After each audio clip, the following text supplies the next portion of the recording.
While DC is perhaps best known for its politics, the music scene in the nation's capital is getting a lot of play down south.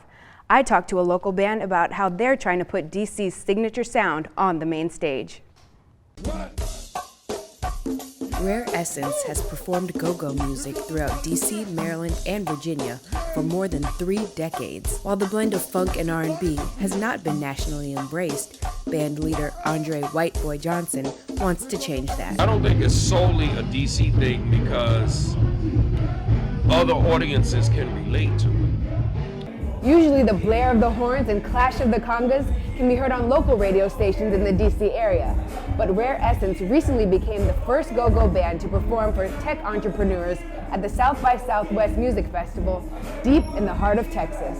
The show was sponsored by the DC Economic Partnership, a nonprofit working to bring more tech companies to DC. Since DC has its own unique sound, they said, what better way to introduce people to what DC is about than to have a go-go band. Johnson says vibing to a live go-go show is unlike any other musical experience. Once we start, we don't stop until it's time to break.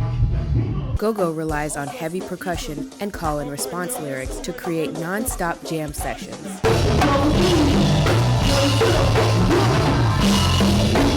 We say, tell me what you feel like doing, y'all. Feel like moving my body. Rare Essence hopes to share the musical diversity of DC at more music festivals in the future. In Northwest DC, for District Wire News, I'm Alexis Williams.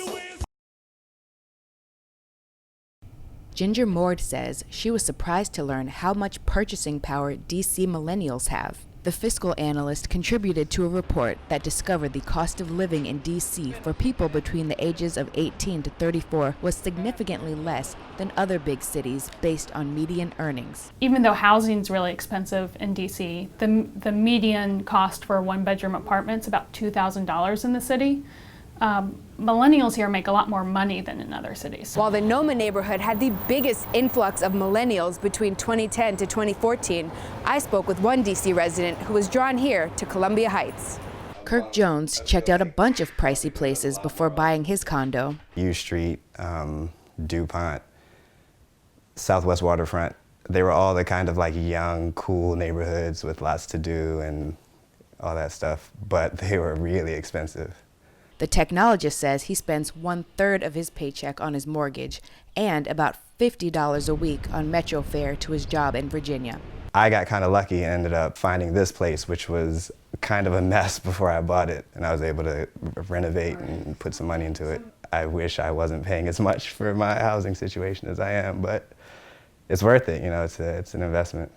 Although the study says millennials in Baltimore and Charlotte pay about half in rent than what DC residents pay, they make about $20,000 less. As 129 students prepare to graduate from Sweetbriar College this spring, more than 500 are scrambling to find a new home. On February 28th, the school's board of directors unanimously voted to close the women's institution due to mounting financial problems and a lack of interest in same-sex education. Freshman Katie Mosteller says she and her peers were blindsided by the news. Once President James said that the Sweetbriar will be shutting down, there was like a blood-curdling scream from everybody. Mosteller says the school's main issue is its limited amount of students.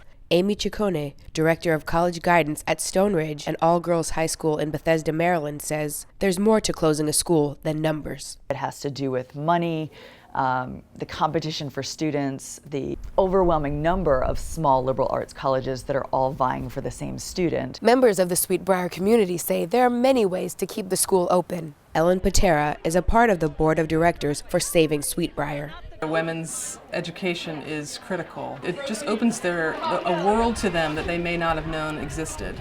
The school is offering teach-out agreements with local colleges to help students transfer. Mosteller says she's fortunate to transfer to Virginia Tech, but it won't be the same. I'm scared to come back home and see how empty it is here when no one's here, and it's just going to be hard. It's going to be really hard.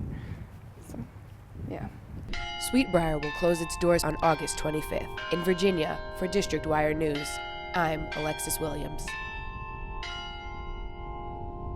It's been a week since Disney star Zendaya Coleman confronted Fashion Police host Juliana Rancic for saying she looked like she smelled of patchouli oil and weed after she wore faux dreadlocks to the Academy Awards. But the comment sparked an ongoing debate about what a predominantly white cast of fashion critics continues to find humorous about black hair. Ariane Thompson from USA Today says Rancic's joke was just a classic case of casual racism. It definitely goes back to white privilege and sort of being able to say, think, do whatever you want without thinking about how it impacts other people. Rancic immediately apologized via Twitter and claimed her remark had nothing to do with race. Everyone from singer Solange Knowles to Selma director Ava DuVernay tweeted their support to Coleman. Thompson says Hollywood's backlash against Rancic does not surprise her. Black women and women in general in Hollywood certainly do band together because there are shared experiences where you deal with the same sort of brand of ignorance or the same kinds of questions or the same sorts of